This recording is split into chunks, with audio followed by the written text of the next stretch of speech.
Good morning and welcome to this lecture on cylindrical coordinate system.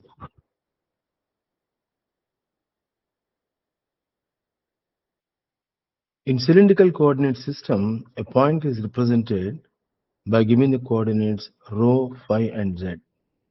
Rho and z represent some distances, phi represents an angle. It is known as azimuth angle. Let us see what this rho, phi and z indicate. Z is the same z that has been defined with respect to rectangular coordinate system. Rho is the perpendicular distance from point P onto z-axis. Suppose there is a point P. From that point, when you drop a perpendicular onto z-axis, this distance is known as rho.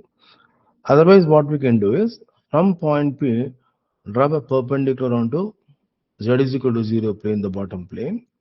The distance from the origin to this point is also rho. In fact, you can see that these two lines are parallel.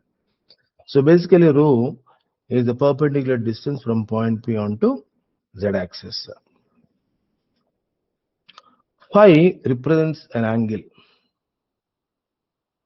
It is known as azimuth angle technically, but for understanding sake, you can call it as a horizontal angle.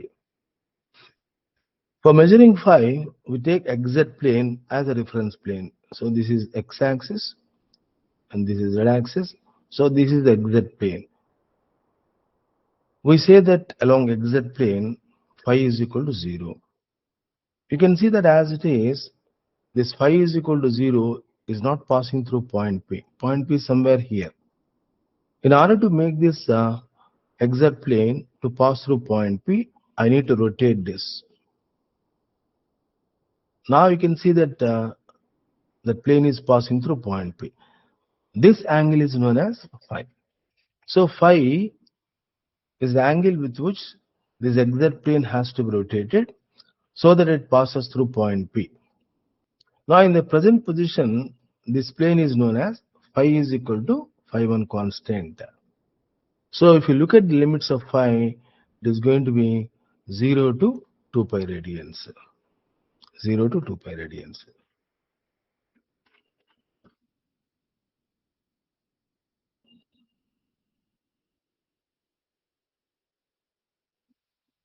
Here also you can see this is phi is equal to 0 constant plane, and this is phi is equal to constant plane. The perpendicular distance from this point onto z-axis, this is defined as rho, this is phi, and this vertical distance is z.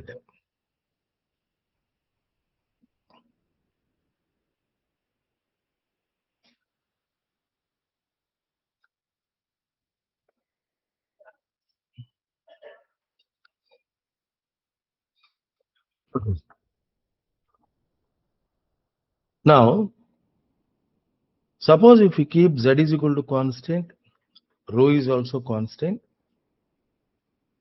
Rho is equal, let us say rho 1, z is equal to z1. Both are kept constant. And if I vary phi from 0 to 2 pi, let us see what it defines. See, the point that you have to understand here is, out of the three coordinates, two are kept constant. Rho is constant, z is also constant. So it is supposed to define a line. Now this is the line, the circular line we are going to get. You can see that every point of the circle is at the same height of z1. So z is constant. And you take any point on the circle, drop a perpendicular onto z-axis. It is nothing but the radius of the circle. So rho is also constant. But phi is varied from 0 to 2 pi. At this point, phi can be 0. Here, phi can be 10 degrees, 20 degrees, like that. If you make one full round, phi is varied from 0 to 2 pi. Suppose if z is also varied from, let us say, 0 to z1, phi is also varied from 0 to 2 pi radians. Rho is kept constant. Let us see what it defines. Now you can see that there are two variables. Z is varying from 0 to Z1. Phi is also varied from 0 to 2 pi. Only rho is kept constant. Because we are changing two variables, it is supposed to define me area. What is that area? It is a cylindrical area, curved surface of the cylinder. In fact, when Z is varied from 0 to Z1, that gives us the height of the cylinder. Pi is varied from 0 to 2 pi, we get this curved surface. But you take any point on this cylindrical surface, when you drop a perpendicular onto z-axis, that is going to be constant. That value is rho1. Rho is constant. So, as we have already discussed previously, in every coordinate system, you come across three mutually perpendicular surfaces.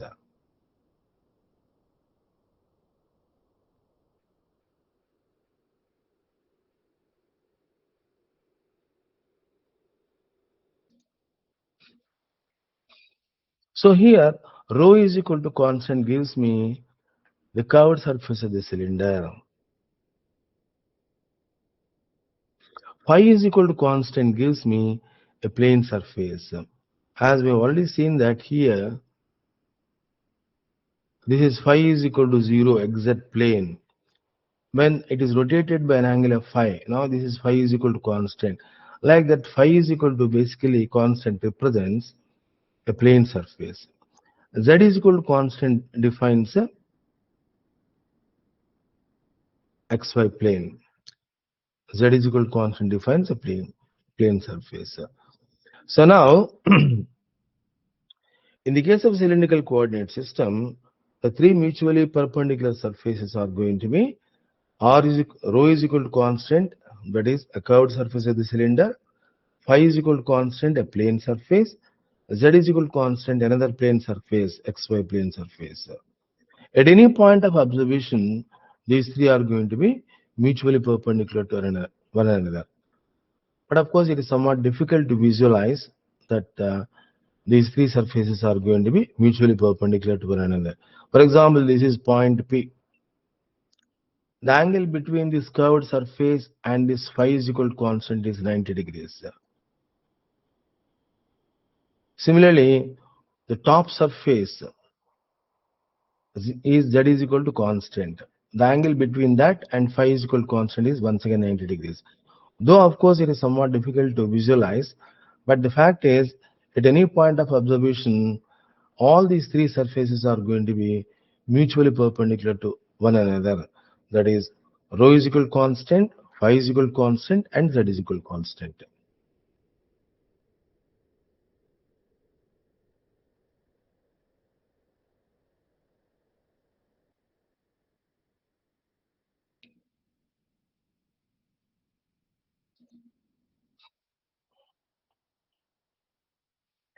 Now coming to about the unit vectors, here we define A rho, A phi, and Az. These are the three unit vectors. Now once again the same definition, A rho is a unit vector having a magnitude of unity whose direction is perpendicular to rho is equal to constant surface. What is rho is equal to constant surface? It is a cylindrical surface. So if you want to define A rho here, for this curved portion drop a perpendicular. This is A rho. If you want to define A rho here, this is.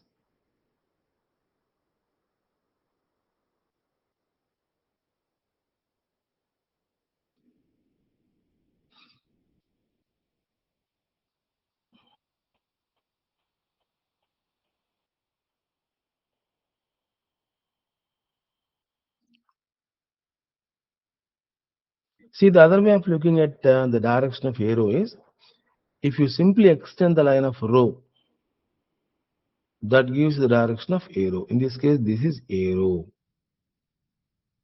Next, A phi. This is phi is equal to constant plane. For this phi is equal to constant plane, you have to drop a perpendicular. This is A phi. So with respect to the curved surface, A phi is tangential, that is parallel. A rho is normal. So obviously these two are 90 degrees with each other. and then of course this is AZ. So you can see that A rho, A phi and AZ are mutually perpendicular to one another. So because A rho, A phi, AZ are perpendicular to the respective surfaces of rho is equal to constant, phi is equal to constant and Z is equal to constant surfaces. So when we have proved that A rho, A phi, AZ are mutually perpendicular to one another, it is as good as proving that the three mutually perpendicular, the three surfaces are mutually perpendicular to one another. And then if I take a right-handed screw at point P, turn the screw from A rho to A phi in this direction. Then it moves along that direction.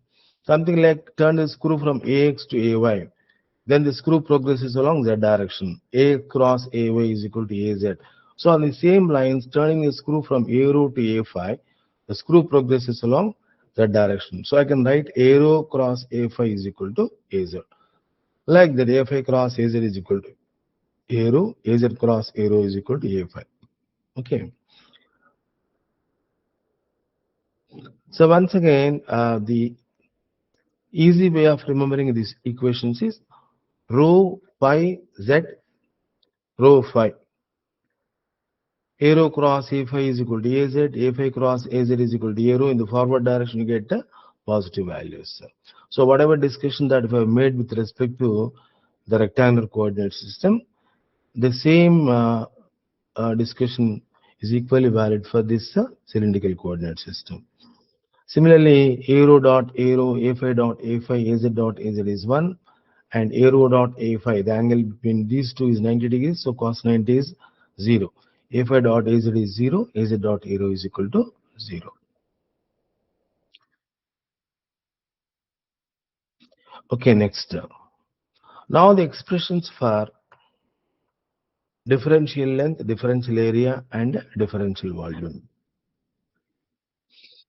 Now consider a point with coordinates rho, phi, and z. Then if I increase these coordinates by differential values of d rho, d phi and dz respectively, now the new coordinates are going to be rho plus d rho, phi plus d phi and z plus dz. So it defines another point Q. So how this point P is defined? It is a common point of intersection of rho is equal to constant, phi is equal to constant, z is equal to constant. So in defining point P, there are three mutually perpendicular surfaces are involved.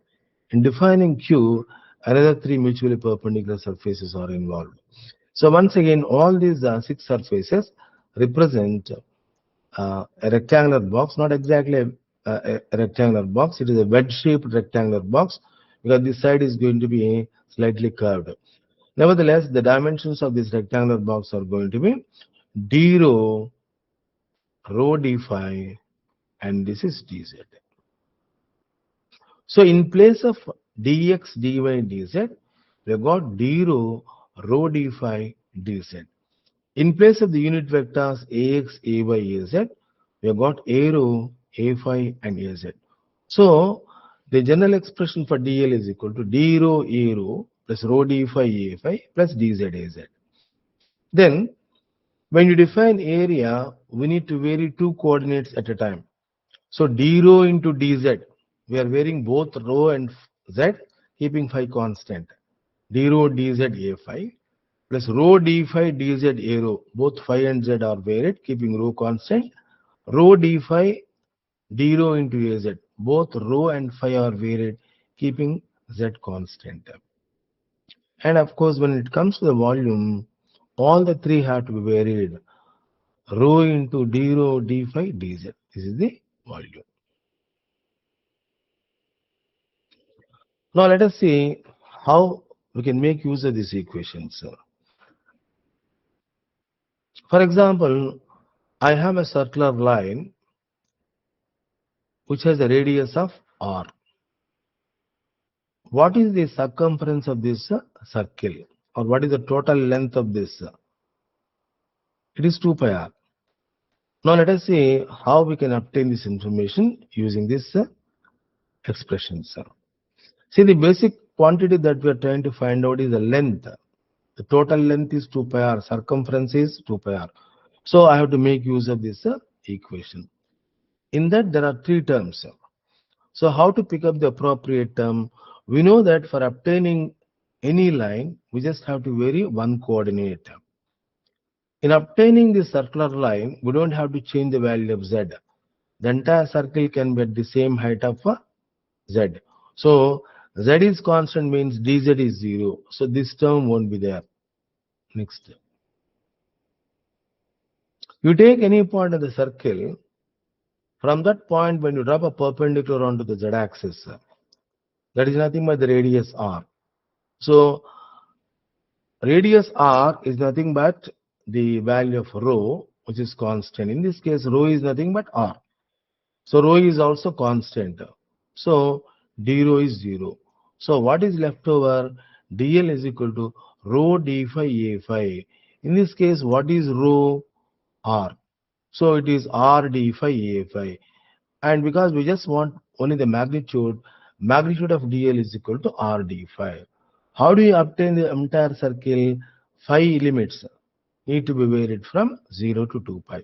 So total length L is equal to integral rho d phi, where rho is equal to r, integral d phi 0 to 2 pi. It is 2 pi r. Now similarly, let us discuss about the circular area. For the same circle, what is the area, circular area? It is pi r square. Now let us see how we obtain this equation, okay, by making use of the expression. The basic quantity that we are trying to find out is area. So now this is the equation that I am supposed to use. There are three terms in that expression for ds. How to find out the appropriate term? So for that there are two methods. The first method is, how do we obtain this area? I don't have to change the value of z. So z is constant. Rho is varied from 0 to capital R. Phi is varied from 0 to 2 pi. So once z is constant, dz is 0. So this term won't be there. This term also won't be there. So ds is equal to rho d phi az. Okay.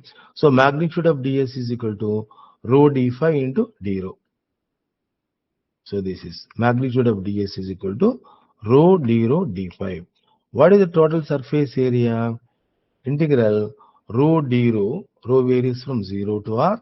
Integral d phi varies from 0 to 2 pi.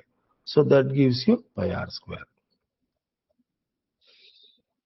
And then the curved portion of the cylinder.